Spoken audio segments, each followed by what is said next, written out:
बता। तो प्रसंग चल रहा है कि ये ब्रह्मा विष्णु महेश ऋषि महर्षि ये सारे वेद ज्ञानहीन थे, जिस कारण से इनको तत्व ज्ञान न मिलने से इनकी जन्म मृत्यु और कर्म का दंड समाप्त नहीं हुआ, और ये सभी 84 लाख योनियों को भी भोगते हैं।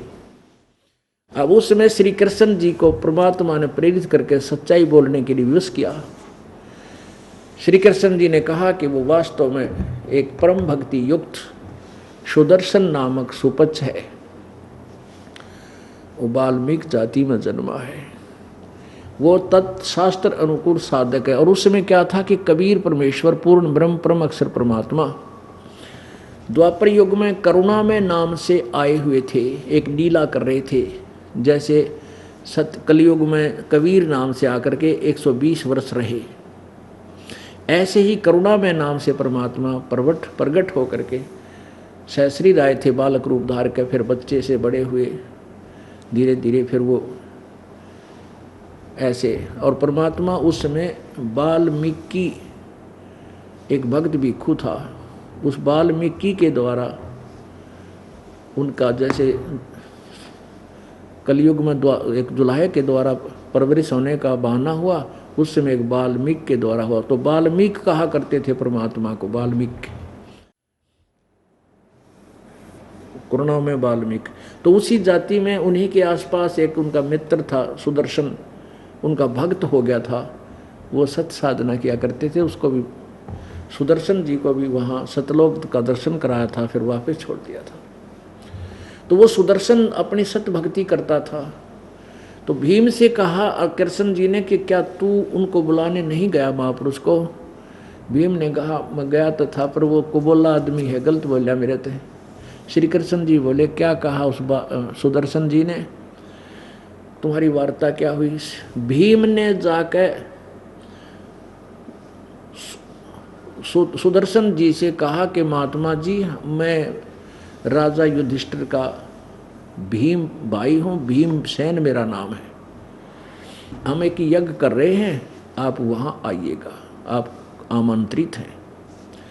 अब वो परमात्मा के ज्ञान से परिचित सुदर्शन जी कहने लगे कि भीम तुम्हारे अन्न को खाकर नरक में मैं नहीं जाऊंगा। अरे भले आदमी हो, करोड़ों बहन रो रही हैं, करोड़ों बहन बच्चे अनाथ हो गए हैं, और उनके खून को पीकर तुम राज्य कर रहे हो। तुम्हारे अन्न को जो खाएगा वो सीधा नरक जाएगा, ऐसी गलती मैं ना करूं। और यदि मुझे लेकर चलना है तुम्हारी यज्ञ में तो 100 अश्वमेघ जो तुम आज करने जा रहे हो, ऐसी ऐसी 100 अश्वमेघ यज्ञों का फल मुझे दे तो मैं चलूं, तारा तो नाश होगा, वो तुम्हारा विनाश होगा, तुमने ऐसे जुल्म कर दिए और इस राज के टुकड़े के लिए, और 10 दिन के बाद तुम भी नहीं रहोगे यहाँ पर, तुमने भी जाना है छोड़कर, इसको क्या सोचा तुमने? अब ये क्योंकि संत जेता मीठा बोलवा तेता संत ना हो, जो घना मीठा बोलो संत नहीं होता। संत तो कड़वी कुनीन खिलाया करे, रोग काटता है, युराजी हो चाहे दराज हो। रोगी ने रोग कटवाना है तो कुनीन खानी पड़ेगी, ये कड़वी सच सुनना पड़ेगा। अब भीम का गुस्सा उठ गया, भीम ने सोची यो अच्छा निकुम्मा हमें गलत बोल रहा है। कहने लगा बाबा जी आना होता जाइए, ना फालतू मत बोले, तेरा थोबड़ा तोड़ दूंगा। और मेरे को आदेश नहीं है भगवान कृष्ण का और मेरे बड़े भाई का, ना तेरा कचूमर काट दूँ भाई, तो इतना गलत बोल रहा है। अब राजा में अभिमान हो जाता, वो किसी की ना नहीं सुन सकता। परमात्मा चुप हो गए, ठीक है मूर्ख गिला के मूर्ख हूँ मैं, वो न्यू कह कहा गया। यह सारी वार्ता श्री कृष्ण जी को बता दी। श्री कृष्ण जी कहने से कहा कि मैं ऐसे बोला, वो न्यू बोले। श्री कृष्ण जी ने कहा तने ते एक पाप और इकट्ठा कर लिया, संत को दुखी कर दिया। कहते संत 57 कोटि पाप है, अनगन हत्या अत्र अपराधम। एक संत को दुखी करने का, सताने का इतना पाप है, जैसे अनगन हत्या कर दियो इतना अपराध लग जाता है तुझे। आपने महात्मा के वचन सुनकर वापस आ जाना था, फिर हमें बताना था। अब भीम का तो अभिमान था कि हमारे साथ श्री कृष्ण रहे, भगवान के भगवान, और हमारे यज्ञ पूर्ण होने में क्या दिक्कत होगी। हाँ, फिर जब आँख खुली उनकी, जब कृष्ण जी ने भी रोटी खा ली, खाना खा लिया और कुछ ना हुआ, तब श्री कृष्ण जी ने कहा कि चलो मेरे साथ, तुम्हारा कल्याण उसी महापुरुष से हो सकता है। और नाक रगड़ दो उनके सामने, वो राजी हो जाए यहाँ आने के लिए। जबरदस्ती तो ठान की जरूरत को ना, फिर तो लाभ नहीं होगा।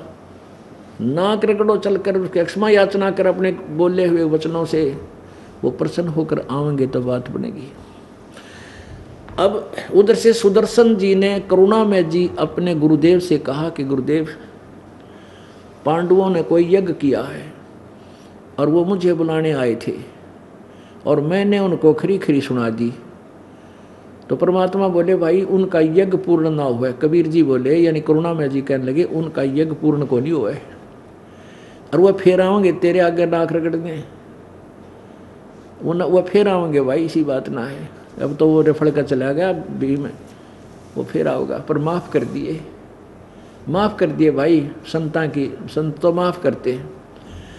अब उस सुदर्शन जी ने सोचा वो फिर सिर में दर्द करेगा, और उनका गुरु जी बताते हैं कि उनके अन्न तक खाओगा वो निषिद्ध नरक जाओगा। ये सुदर्शन जी ने सोचा तू यहाँ से खिसक जा, फिर आऊँगे इतने 10-15 दिन की, तो लंबा टूर खींच गया। सुदर्शन जी तो छोड़ के अपने आश्रम में चला गया, आश्रम में घर ने लंबा टूर प्रोग्राम बना के, और 5 पांडव और गेल्ले श्री कृष्ण साथ में एक रथ लेकर चले। रथ को छोड़ दिया 1 योजन दूर, 1 योजन दूर यानी 4 कोस की दूरी पे। वहां से नंगे पैरां चल पड़े, रथ पीछे पीछे आ रहा है खाली। वहां क्या किया, परमेश्वर ने सुदर्शन रूप धारण किया करुणा में, यानी कबीर देव ने, परम अक्षर ब्रह्म ने, और सुदर्शन जी की झोपड़ी में बैठ गए। वहाँ जाकर श्री कृष्ण जी ने जाते प्रणाम किया, क्योंकि सामने बैठे वो मालिक, अब वो एकदम झुकी गर्दन श्री कृष्ण जी की, दंडोत प्रणाम किया, क्योंकि वो एक काम अड़ा पड़ा था। फिर देखा देखी पांडवों ने भी करना पड़ा, ये तो श्री कृष्ण प्रणाम कर रहे हैं। तब परमात्मा ने कहा सुदर्शन रूप में, सुदर्शन जी कहूँ मैं तो अच्छा रहेगा, सुदर्शन जी के ही रोल में मालिक बैठे थे। सुदर्शन जी ने कहा कि हे परवरदिगार, हे त्रिलोकीनाथ, दास के सामने आप क्यों मुझे शर्मिंदा कर रहे हो? आप तो महापुरुष हो, सर्वशक्तिमान हो, सर्वेश्वर हो। श्री कृष्ण जी बोले, भगवान आप तो मालिक हैं, आपने आपको छुपा रखा है, आप ही परमात्मा हैं, कृपा आप, ये पांडव हैं, इनकी यज्ञ में चलिए, ये आपको सादर बुलाने आए हैं।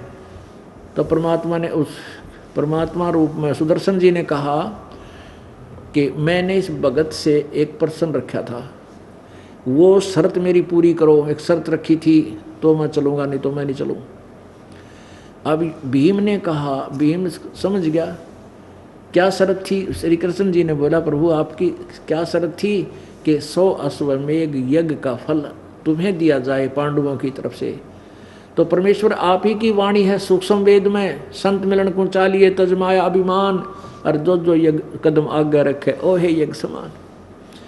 आज ये दास द्वारकाधीश और मैं इनका रिश्तेदार, और ये बच्चे आपके, अब इनका ऐसा काम अड़ गया, सारे देश में तो बेइज्जती होगी, और इतना खर्चा हो गया, और दुख न्यों का इनके सिर पर रखा। इनके दिल में जरा सा भी अभिमान नहीं, आप अंतर्यामी है, झांक कर देख लो परमात्मा।